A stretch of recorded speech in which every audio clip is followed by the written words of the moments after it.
সর্বল পানিতে তিন জিনিস লাগে না, পানি, লেবুর রস আর চিনি, তিন জিনিস মিলে শরবত হয়।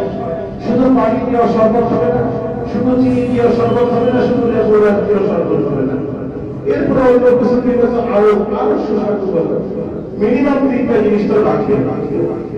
তো মুআজ্জিন মুহতারাম, তওবা ইস্তিগফারের জন্য তিনটা শর্ত, তিনটা বস্তু মিলে ইস্তিগফার হয়, তওবা হয়। এই তিন জিনিসের সমাধান যদি না হয় তাহলে ইস্তিগফার হলো না, তওবা হলো না। এই তওবার দ্বারা ক্ষমা পাওয়া যাবে না। আর বান্দার হকের সাথে ইসলাম হলে আরেকটা জিনিস লাগবে, তাহলে চার জিনিস লাগবে। আমি আজকে বলতে চাচ্ছি এই কথা যে আমরা খাঁটি তওবা, খালেস তওবা কিভাবে করবো? তিন জিনিসের সমন্বয়ে তওবা হয়, ইস্তিগফার হয়। যেই তওবা তিন জিনিসের সমন্বয়, তিন জিনিসের সংমিশ্রণে তওবা করলে, ইস্তিগফার করলে আল্লাহ তাআলা যে মাফ করে দেন, তার গুনাহকেও আল্লাহ তাআলা নেকি দিয়ে বদলায় দেন। সেই বিষয়টিকে আলোচনা করি যাতে আমাদেরও সেরকম তওবা নসিব হয়। আল্লাহ তাআলা তৌফিক দান করেন। আমিন। মুআজ্জিন মুহতারাম, গুনাহ নিয়ে কবরে গেলে উপায় নাই। আল্লাহ তাআলা বলেন, "মান ইয়ামাল মিসকালা যাররাতিন খায়রান ইয়ারা ওয়া মান ইয়ামাল মিসকালা যাররাতিন শাররান ইয়ারা।" এই ব্যক্তি যারা পরিমাণ ভালো আমার কাছে আসবে সেটা বিনিময় পাবেই পাবে। আর যে ব্যক্তি যারা পরিমাণ গুনাহ নিয়ে পাপ নিয়ে আমার কাছে আসবে তাকেও সেই যারা পরিমাণ পাপের শাস্তি তাকে ভোগ করতে হবে। এখন এই পাপ মৃত্যুর আগে আমাদেরকে সেই পাপ মোচন করাতে হবে, যেন মৌতের সময় আমরা আমলনামায় যারা পরিমাণ গুনাহও না থাকে। সেই চেষ্টা আমাদের সকলকে করতে হবে। রাজি আছেন না ইনশাআল্লাহ? আমার মরণ যখন আসবে তখন যেন আমার মরণটা এমন হয় যে আমার আমলনামায় যারা পরিমাণ কোনো গুনাহ নাই, সব ধুয়ে মুছে পাক সাফ হয়ে গেছে, সব ডিলেট হয়ে গেছে। এই ডিলেটটা আমাকে করতে হবে।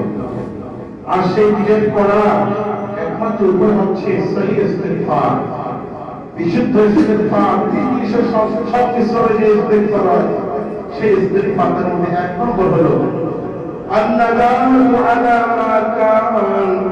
যেই তিন জিনিসের সমন্বয় সহি ইস্তিগফার হবে, বিশুদ্ধ ইস্তিগফার করা হবে, তার মধ্যে এক নম্বর হচ্ছে আন-নাদামু আলা মা কান। আমার বিভিন্ন অপরাধের জন্য আমাকে পরিপূর্ণ লজ্জিত হতে হবে, সম্পূর্ণ অনুতপ্ত হতে হবে। এই অনুতপ্ত হওয়া, লজ্জিত হওয়া এটা মুখের কথা নয়, মুখ শুধু ভাষা দিয়ে কিন্তু বোঝানো যায় না। এটা হচ্ছে কাইফিয়াতুল কলব, এটা হলো মনের একটা অবস্থা যে আমি সত্যিকার অনুতপ্ত হলাম হয়েছে। এটা আমার মন থেকে প্রকাশ পাবে। দেখবেন কে? আল্লাহ। দেখার মালিক কে? আল্লাহ। দুনিয়ার মানুষের সামনে আমি লজ্জিত অনুতপ্ত করলাম, কিন্তু আমার মনের মধ্যে যদি সেই অবস্থাটা তৈরি না হয় তাহলে আমার শর্ত পুরা হলো না, আমার তাওবা হবে না। আমার ভাইরা, সূরা তাওবা 11 নম্বর পারা 118 নম্বর আয়াতের মধ্যে আল্লাহ তাআলা সেই অবস্থাটা বর্ণনা করেছেন। কিরকম অনুতপ্ত হওয়া দরকার, কিরকম লজ্জিত হলে, অনুতপ্ত হলে সেই তাওবা আল্লাহর কাছে গ্রহণযোগ্য হবে। তার একটি ঘটনা সাহাবায়ে কেরামের দ্বারা সংঘটিত হয়েছিল, সেটাকে আল্লাহ তাআলা কোরআনে পাকের মধ্যে বর্ণনা করেছেন। সূরা তাওবা 118 নম্বর আয়াতের মধ্যে আল্লাহ পাক বলেছেন, وعلى الثلاثة الذين خلفوا حتى إذا ضاقت عليهم الأرض بما رحبت وضاقت عليهم أنفسهم وظنوا أن لا ملجأ من الله إلا إليه। এই আয়াতের মধ্যে আল্লাহ তাআলা বলতেছেন তিনজন সাহাবী থেকে একটা ভুল হয়ে গেছে। সাহাবীদের ভুল সম্পর্কে আলোচনা করা যায় না, তবু মূলত আল্লাহ তাআলা সাহাবীদেরকে নিয়ে ছোটখাটো ভুলগুলো করিয়েছেন উম্মতের শিক্ষার জন্য, বান্দার শিক্ষার জন্য। তো সাহাবায়ে কেরাম তিনজন সাহাবী থেকে একটা ভুল হয়ে গেছিল তাবুকের যুদ্ধের সময়। তাদের যে তওবা, সেই তওবার জন্য যে অনুতপ্ততা, লজ্জিত হওয়া, সেটা কেমন ছিল, সেই কাইফিয়াত, সেই অবস্থাটা আল্লাহ তাআলা আয়াতের মধ্যে বর্ণনা করেছেন। আমরা সেখান থেকে শিক্ষিত গ্রহণ করতে পারি এই তওবা করার জন্য আমাদেরকে কিরকম অনুতপ্ত হওয়া দরকার। তাবুকের যুদ্ধ যখন হয় তখন মদিনায় প্রচন্ড গরম ছিল, গরমে পুরো গরমে ছিল, প্রচন্ড গরম। আর ওই সময়টা ছিল ফসল পাকার সময়। আর মদিনাবাসীদের প্রধান ফসল ছিল, একমাত্র ফসল ছিল খেজুর। তোমাদের খেজুর পেকে গেছে, গাছে খেজুর পেকে গেছে, একদিন পরেই খেজুর পাওয়া শুরু হবে, ফসল সংগ্রহ করা শুরু হবে। এমন একটা সময় সারা বছর কষ্ট করে পরিচর্যা করে খেজুর পাকানো হলো, ফসল পেকে গেছে, ঘরে আসবে। আর এই ফসল সংগ্রহ করে পুরো বছর চলবে, হিসাব হিসাব।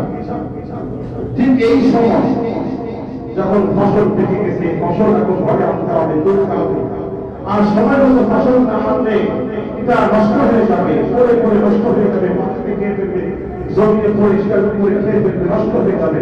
এটা আর সংগ্রহ, এই সময় সংগ্রহ করতে না পারলে ওটা আর সংগ্রহ করা যাবে না। এমন একটা সময়, আবার এমন গরম, এই সময় আল্লাহ নবী জিহাদে প্রাণ দিলেন। তাবুকে যেতে হবে যুদ্ধের জন্য, জিহাদের জন্য।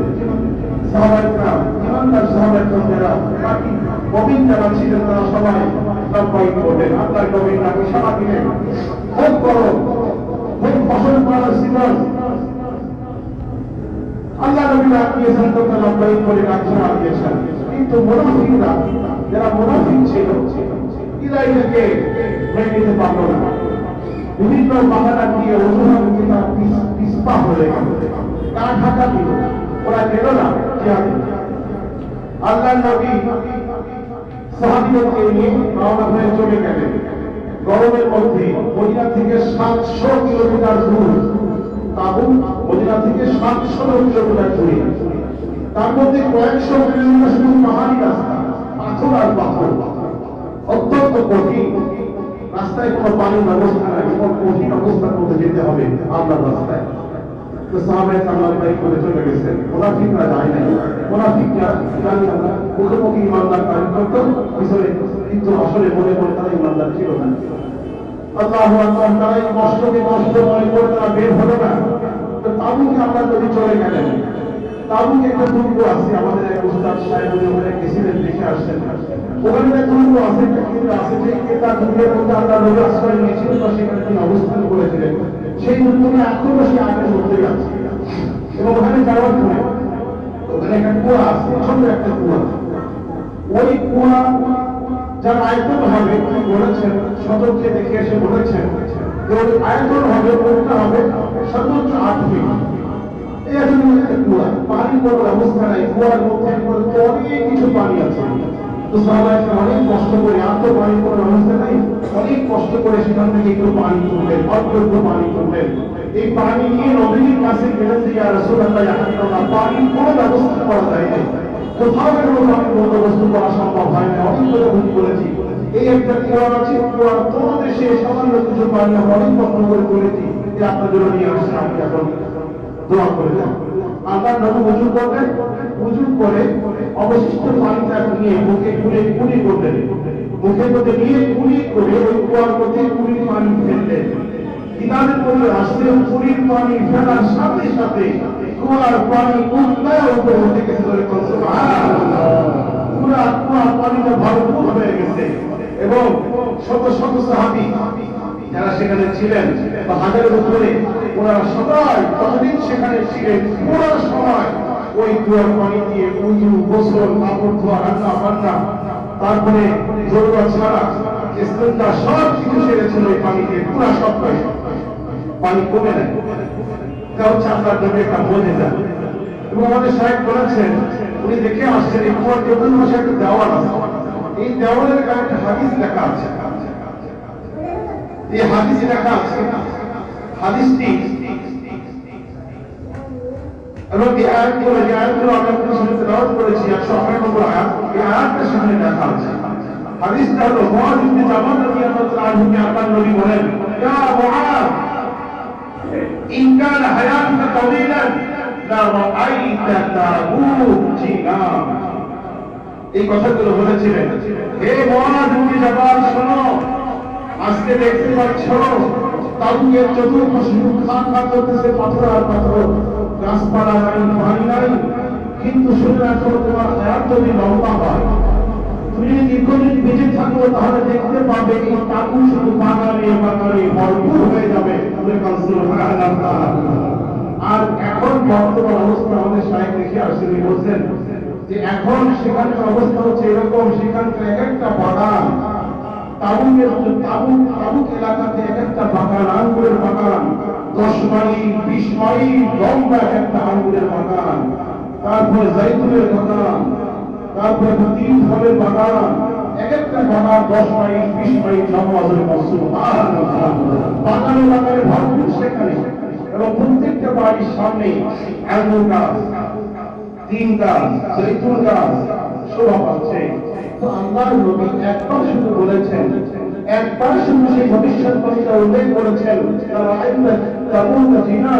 যে তুমি তাবুকের মধ্যে অনেক অনেক বাগান দেখতে পাবে, বাগানে বাগানে ভরপুর দেখতে পাবে। নবীজি একবার ভবিষ্যৎবাণী বলা যদি এরকম বাস্তবায়ন হয়, তাহলে আল্লাহর নবী এবং মহান আল্লাহ নিজে জান্নাতের বাগানের কথা কতবার বলেছেন, বহুবার বলেছেন। নবী একবার ভবিষ্যৎবাণীতে এরকম বাস্তবায়ন হয়, আল্লাহ নবীর বহুবার যে বলা জান্নাতের বাগান সম্পর্কে এটা বাস্তবায়িত হবে কি হবে না, কি বলেন? এর মধ্যে কোনো সন্দেহ আছে? মাত্র সন্দেহ নাই। জান্নাতের বাগান কেমন হবে? ফিহা আনহারুম মিন মাইন মাহিন, জান্নাতের মধ্যে কি হবে? জান্নাত তাজরি মিন তাহতিহা আল-আনহার, জান্নাতের মধ্যে এমন বাগিচা হবে যার তলদেশে নহর প্রবাহিত থাকবে। নাজগুলো এরকম হবে, ওরকম হবে, এরকম ভবিষ্যৎবাণী আল্লাহর নবী এবং স্বয়ং আল্লাহ এখন দুইবার বলেন, বহুবার বলেছেন। সুতরাং আমরা বিশ্বাস করতে পারি নবীজি একবার বলার কারণে যদি এটা বাস্তবায়ন হয়, আবার বার বলার কারণে বহুবার যে কথাগুলো বলেছেন জান্নাতের বাগানের কথা, সে অবশ্যই বাস্তবায়ন হবে। এর মধ্যে বিদ্যমান কোনো সন্দেহ আছে? যাই হোক, যুদ্ধ অভিযান শেষ করে ওরা চলে আসবে, কিন্তু 3 জন সাহাবী, মুনাফিক যারা ছিল তারা তো ছিলই, কিন্তু 3 জন ইমানদার সাহাবী, সত্যিকার ইমানদার, কিন্তু একটু অলসতার কারণে গরিবসি করে গরমের কারণে তারা যায় না, তারা যেতে যায় না। তো আপনার নবী ফিরে আসার পরে মুনাফিকদেরকে অজুহাত দিল, হুজুর আমার এই সমস্যা ছিল, ঠিক আছে যাও, ওই সমস্যা ছিল, যাও। এক একজন এসে একটা অজুহাত দিচ্ছে, আপনার ঠিক আছে যাও। কিন্তু ওই 3 জন সাহাবী চিন্তা করলেন, নবী আজকে আমি নবীর সামনে গিয়ে কোনো মিথ্যা অজুহাত দেই, নবী তো ওহীর মাধ্যমে জানতে পারবেন যে আমি মিথ্যা বলেছি, তাহলে তো মুনাফিক হয়ে যাব। নবী আমাকে জানতেন যে নবী মিথ্যা বললো, নবীর সামনে মিথ্যা বলে অজুহাত দিয়ে নবীর কাছ থেকে পার পেয়ে যেতে পারবো, কিন্তু আল্লাহ তো নবীকে ওহীর মাধ্যমে সব জানিয়ে দিবেন, সুতরাং মিথ্যা বলা সম্ভব হয়। তো এই 3 জন সাহাবী এক এক করে নবীর কাছে গিয়ে বলেন, হুজুর মাপ চাইতেছি, আমি আসলে এরকম কোনো ওজন ছিল না, কিন্তু আসলে গরিবসি করে গাফিলতির কারণে গরমের কারণে যাইতে পারিনি, যাইনি। 3 জন সাহাবী এক এক করে একসঙ্গে কথাই বললেন। তো আল্লাহর নবী আল্লাহর প্রতিনিধি সব পেয়ে তাদের 3 জনকে বয়কট করলেন, এবং ঘোষণা করে দিলেন, বললেন ঘোষণা করে না মুসলমান যেন এই 3 জনের সঙ্গে কথা না বলে, কথা বন্ধ, বয়কট। এমনকি তাদের ঘরেও জানিয়ে আপনার স্ত্রী এবং সন্তানরাও যেন এদের সঙ্গে কথা না বলে।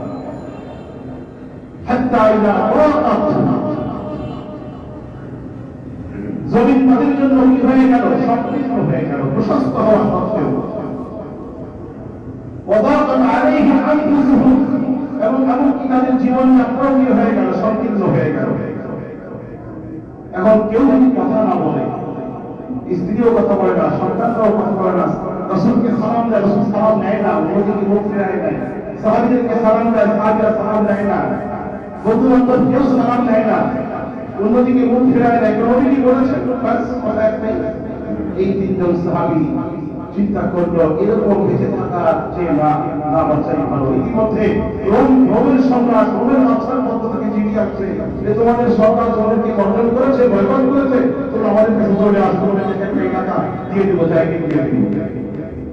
ওরা চিন্তা করবেন আর মুসিবত, আমাদের ইমান নষ্ট করার জন্য তো আবার শয়তান দুশমন লেগেছে আমাদের পিছনে, ভাই ভাই আরো পরিশ্রম হয়ে যাবে। 3 জন সাহাবী এরা মসজিদে নববীর 3টা খুঁটির মধ্যে নিজেদেরকে বেঁধে ফেললেন। সত্য ঘটনা এগুলো। যারা হজে গিয়েছেন তারা দেখেছেন না, খেয়াল করলেন, খেয়াল করেন না, যারা খেয়াল করেছেন তারা দেখেছেন মসজিদে নববীতে 3টা খুঁটি আছে। একটা খুঁটির নাম উস্তানায়ে লুবাবা, আবু লুবাবা, আরেকটা উস্তানায়ে হারিস, আরেকটা হচ্ছে উস্তানায়ে খালিদ রবি। এই 3 খুঁটির সাথে 3টা নিজেকে বেঁধে ফেললো। কোমর বেঁধেছে, কোমর কাছে হাত বেঁধেছে, বেঁধে দাঁড়িয়ে আছে। এবং যারা বলেছে যতক্ষণ পর্যন্ত আল্লাহর নবী ক্ষমা করে আমাদের এই পাথর মাথা রূপে এতক্ষণ পর্যন্ত আমরা এই অবস্থায় থাকতে থাকতে মরে যাব। আল্লাহু আকবার। 3 সাহাবী হাত বেঁধে কোমর বেঁধে খুবই সঙ্গে দাঁড়িয়ে আছে, দিনের পরে দিন, দিনের পরে দিন, একে একে 40 দিন এরকম হয়েছে। হাঁটতেছে কাঁদতেছে, কান্না আর কান্না। সাহাবীরা নামাজ পড়তে আসতেছে, দেখতেছে এরকম বাধা আছে আর কাঁদতেছে। চলে যাচ্ছে, আবার এসে দেখতেছে এরকম বাধা আছে, কাঁদতেছে।